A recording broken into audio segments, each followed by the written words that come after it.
নমস্কাৰ এটা নতুন ভিডিঅ'ৰ সৈতে আপোনালোক সকলোকে ষ্টাডি এণ্ড লাৰ্ণ ইউটিউব চেনেললৈ স্বাগতম জনাইছোঁ। যিহেতু আপোনালোক সকলোৱে গম পাইছেই ADRE 2024ৰ যি এক্সাম সেই এক্সামৰ ডেট ঘোষণা কৰা হৈছে। ছেপ্টেম্বৰ অক্টোবৰ মাহত এই এক্সাম অনুষ্ঠিত কৰা হ'ব। তাৰ ওপৰত লক্ষ্য ৰাখি আমি লাষ্ট ইয়াৰ যিটো ADRE এক্সাম হৈছিল তাৰ গ্ৰেড 3 এখন পেপাৰ আমি ইয়াতে এনালাইচিছ কৰিম। আৰু এই গ্ৰেড 3 পেপাৰখন আছিল হাই ছেকেণ্ডেৰী লেভেলৰ। ইয়াতে 40টা কুৱেশ্যন আমাৰ জিকেৰ পৰা আহিছিল। তাৰে 20টা কুৱেশ্যন আমি আজি ডিছকাছ কৰিম। আপোনালোকে প্ৰথমৰ পৰা শেষলৈকে ভিডিঅ'টো চাব আৰু আপোনালোকে কিমান স্ক'ৰ কৰিব পাৰিলে 20ৰ ভিতৰত কমেণ্টত জনাবলৈ নাপাহৰিব। তেন্তে পলম নকৰি আজি আমাৰ ভিডিঅ'টো আৰম্ভ কৰোঁ আহক।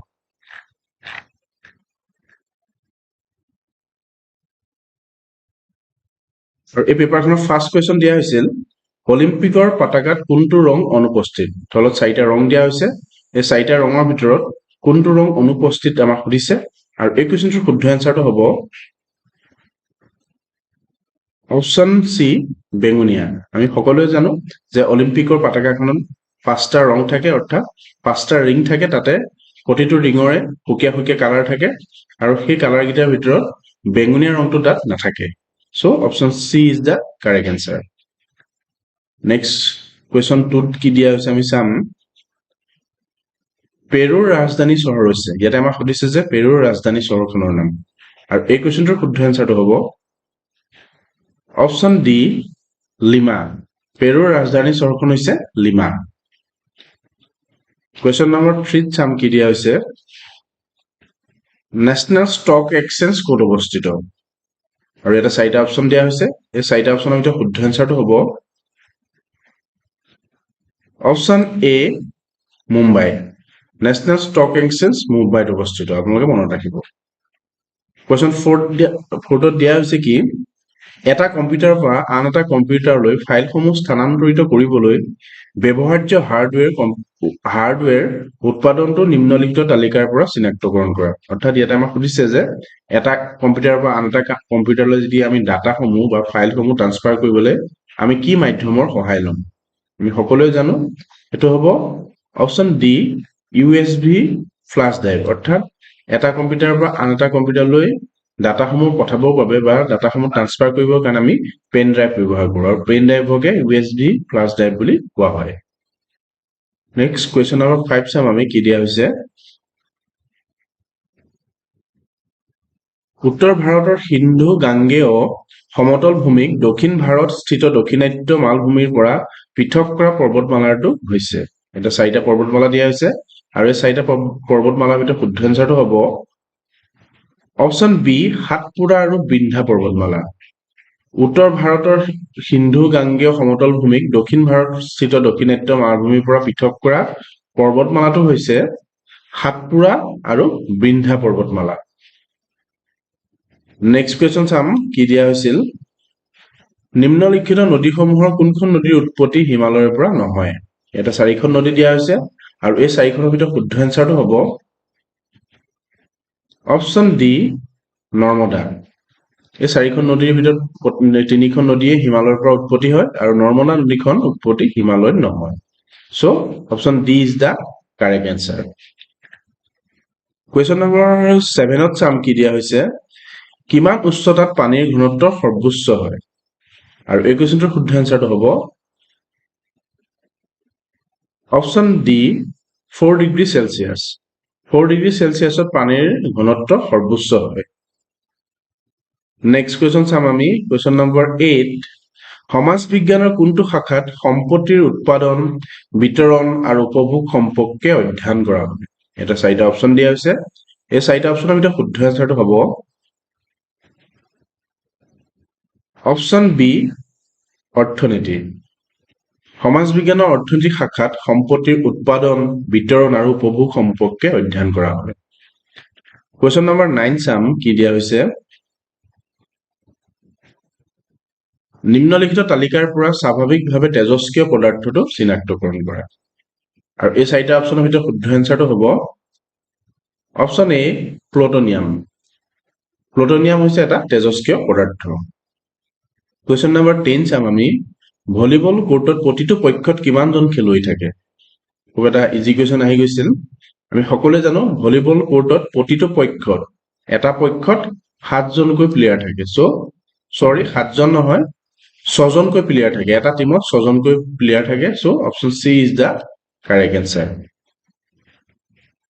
নেক্সট কোৱেশ্চন চাম আমি কোৱেশ্চন নম্বৰ 11 ভাৰতবৰ্ষৰ কেইখন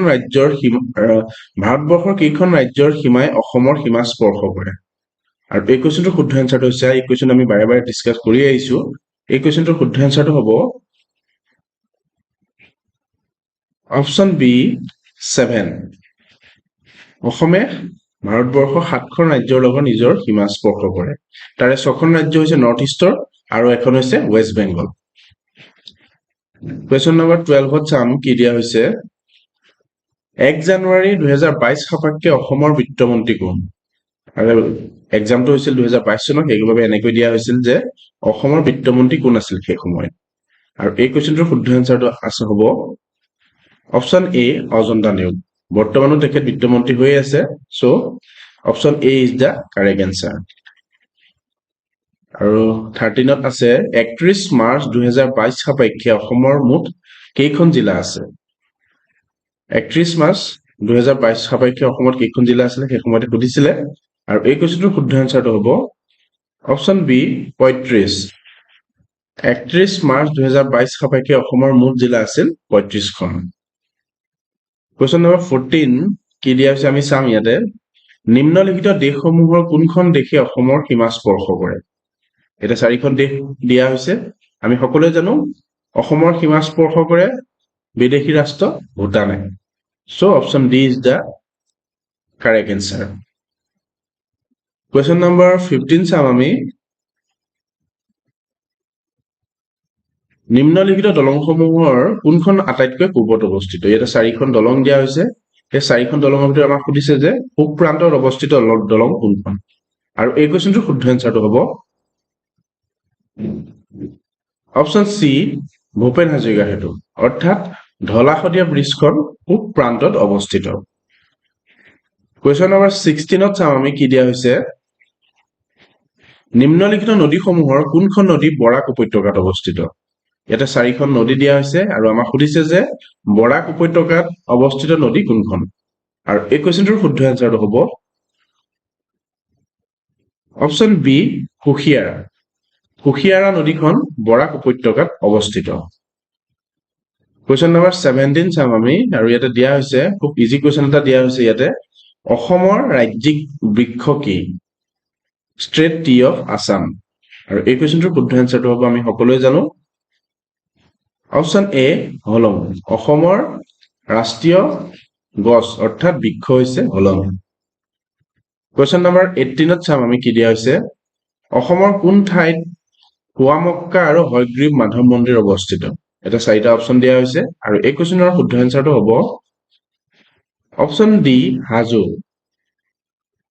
অসমৰ পোৱামক্কা আৰু হয়গ্ৰীৱ মাধৱ মন্দিৰ অৱস্থিত হাজোত কোৱেশ্চন নম্বৰ 19 চাম কি দিয়া হৈছে ইয়াতে যোৰহাটত অৱস্থিত চাহ গৱেষণা কেন্দ্ৰটো নাম লিখা বা তলত উল্লেখ কৰা কোন ঠাইত যোৰহাটৰ চাহ গৱেষণা কেন্দ্ৰটো অৱস্থিত বা নামটো আমাক সুধিছে ইয়াতে আৰু এই কোৱেশ্চনৰ শুদ্ধ আনসাৰটো হ'ব আমি সকলোৱে জানো option B Tocklai Tea Research Institute অৰ্থাৎ option B is the correct answer তাৰপিছত আমি নেক্সট কোৱেশ্চন চাম অৰ্থাৎ কোৱেশ্চন নম্বৰ 20 প্ৰথম অসমীয়া কথাছবি হৈছে খুব এটা ইজি কোৱেশ্চন আহিছিল প্ৰথম অসমীয়া কথাছবিখন কি ইয়াতে সুধিছে আৰু এই কোৱেশ্চনটোৰ শুদ্ধ আনসাৰটো হ'ব আমি সকলোৱে জানো অপশন সি জয়মতী আৰু এই জয়মতীখন ৰিলিজ কৰা হৈছিল 1935 আৰু জয়মতীখনৰ পৰিচালক আছিল ৰূপকোঁৱৰ জ্যোতিপ্ৰসাদ আগৰৱালা